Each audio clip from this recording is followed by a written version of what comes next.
Hello everyone, this is Nupur and today we are going to learn English class 12th Flamingo chapter Lost Spring Stories of Stolen Childhood. So let's start the summary of this chapter.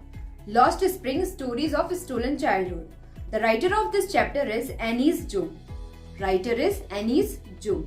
So let's start our summary.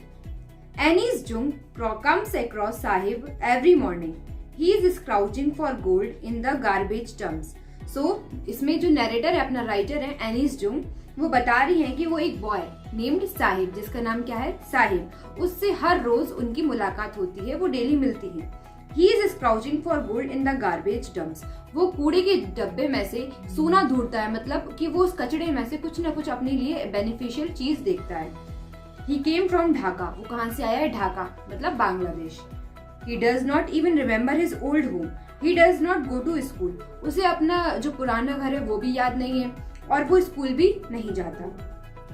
There is no school in his neighborhood. His full name is Sahib E Alam. It means Lord of the Universe.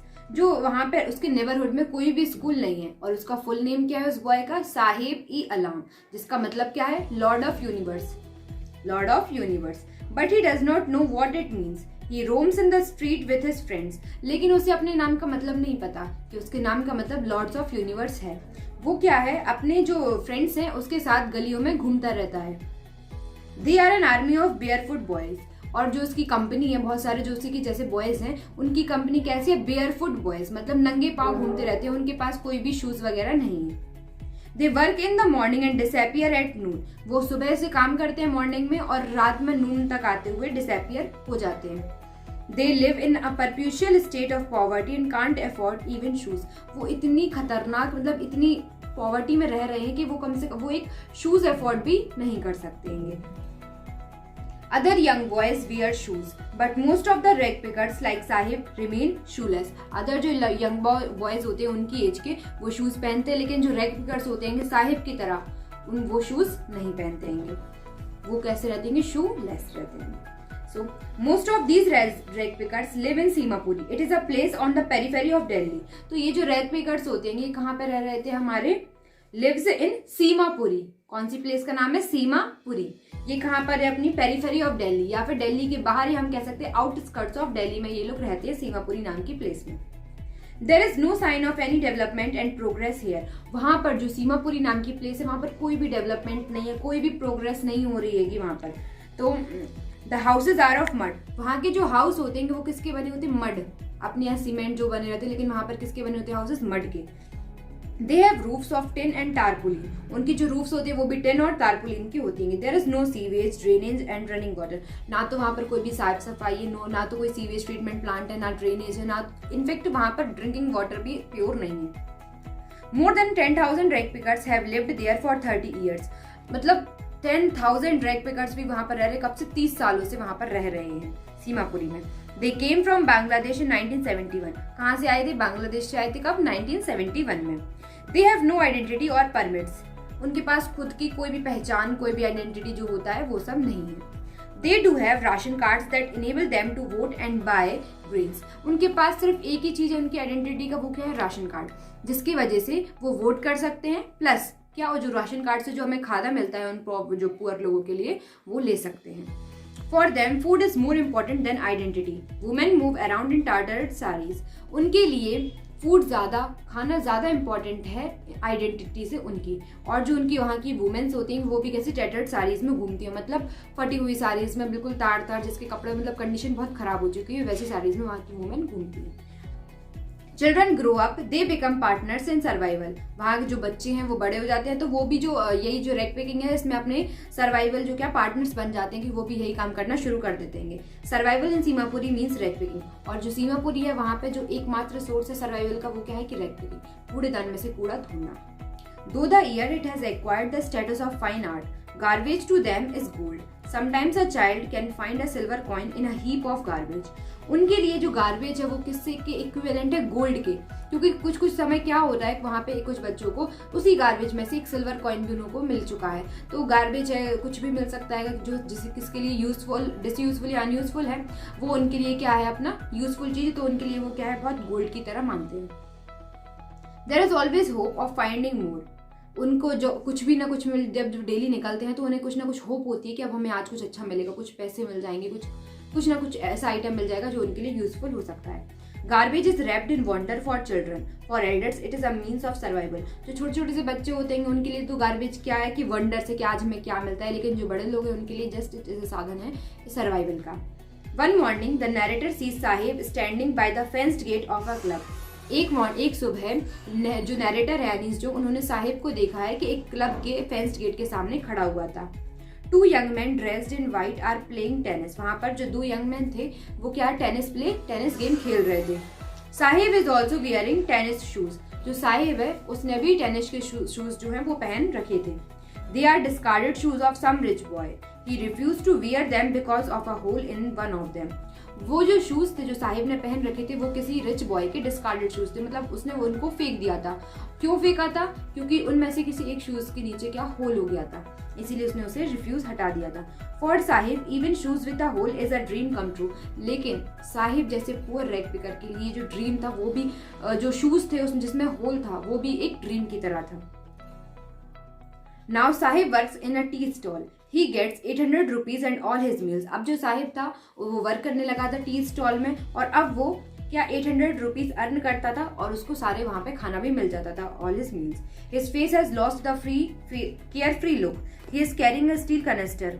अब जो पहले क्या था, वो जब कोई job नहीं करता था वो एकदम फ्री रहता था, केयर फ्री लुक था, लेकिन अब वो एक जॉब कर रहा है, एक जो टी स्टॉल की दुकान पर काम कर रहा है, तो क्या होगा, अब वो क्या स्टील कनेस्टर लिए हुए हैं। It seems heavier than the plastic bag that he used to carry on his shoulder.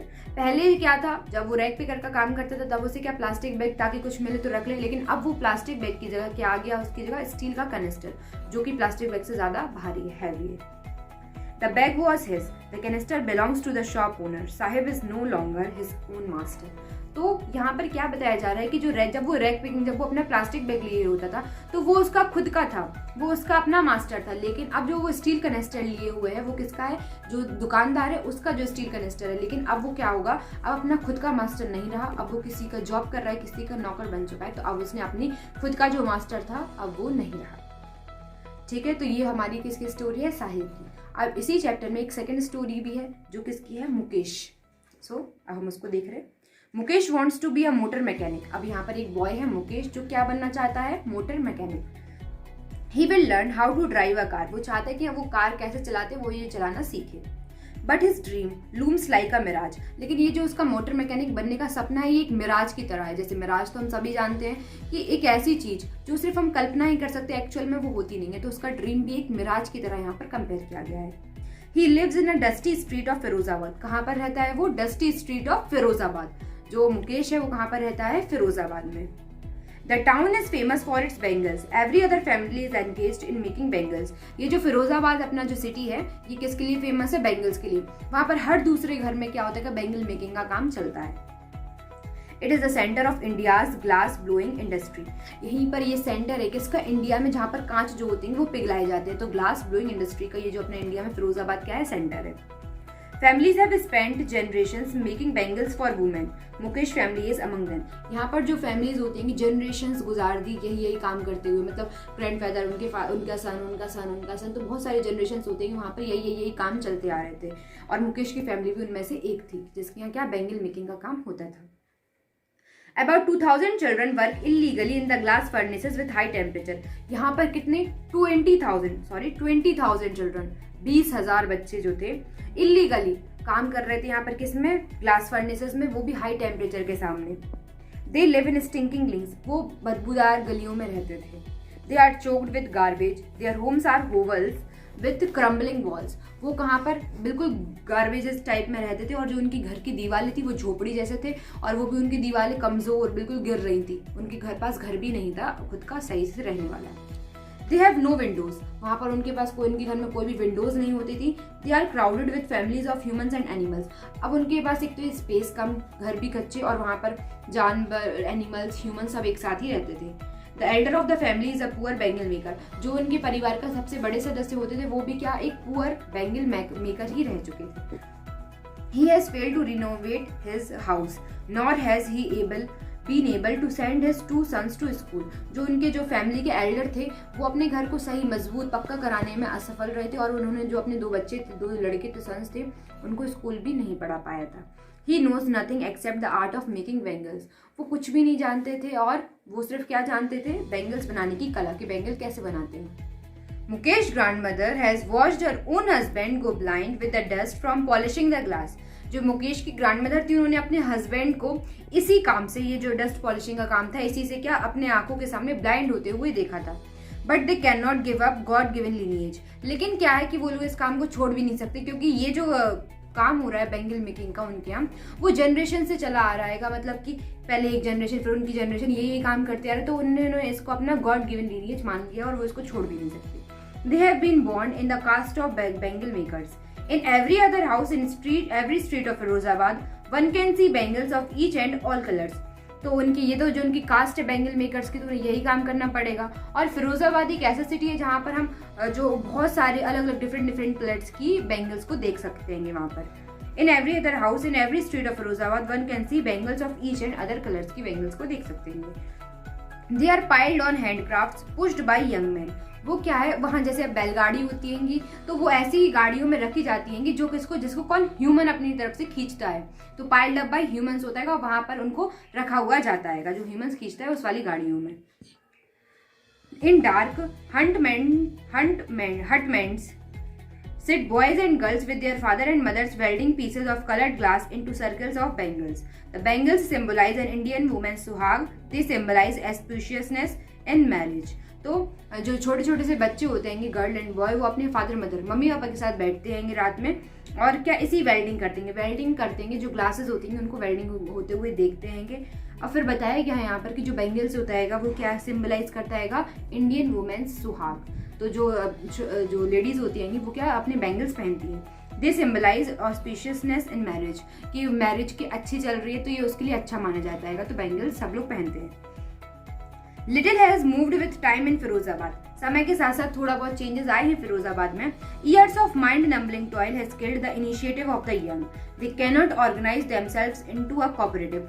वो इतना काम करते हैं, यही वाला उनसे काम करवाया जाता है कि अब उनके अंदर वो इतनी कैपेसिटी नहीं है कि वो एक इनिशिएटिव स्टार्ट कर सके जो उनके खिलाफ जो उनको क्या कह सकते हैं अपन लोग, जैसे कि जो बड़े बड़े लोग होते हैं उनसे दबाव डलवा के ये काम करवाए जा रहे हैं कि ताकि वो किसी और चीज को ऑप्ट भी नहीं कर सकते, तो वो इसके खिलाफ इनिशिएटिव भी स्टार्ट नहीं कर पा रहे और वो अपना एक ऑर्गेनाइजेशन कोऑपरेटिव नहीं बना पा रहे हैं। Middleman exploit them. जो उनसे बड़े बड़े लोग होते हैं वो उनको पूरी तरीके से एक्सप्लॉइट कर डालते हैं, उनसे अच्छा काम करा लेते हैं और उनको पैसे वगैरह भी नहीं प्रोवाइड करते। There is no leader among them.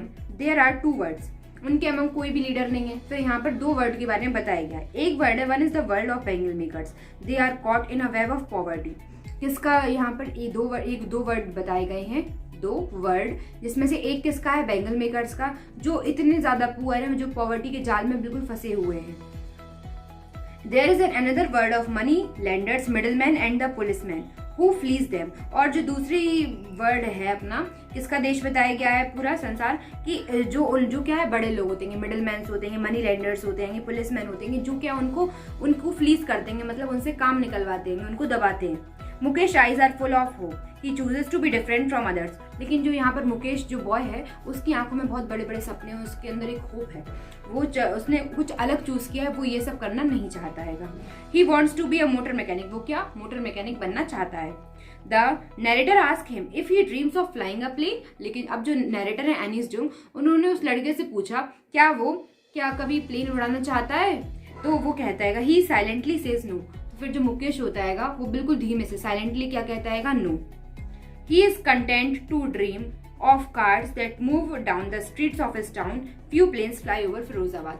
वो कहता है कि वो सिर्फ कार ही चलाना चाहता है, मतलब धीमे से बोलता है कि जो उसकी फिरोजाबाद की स्ट्रीट पर चलती हैं। और उसने एक आयरनी इस तरीके से कहा है कि जो फिरोजाबाद है वहाँ उसके ऊपर से कुछ ही प्लेन्स उड़ते हैं।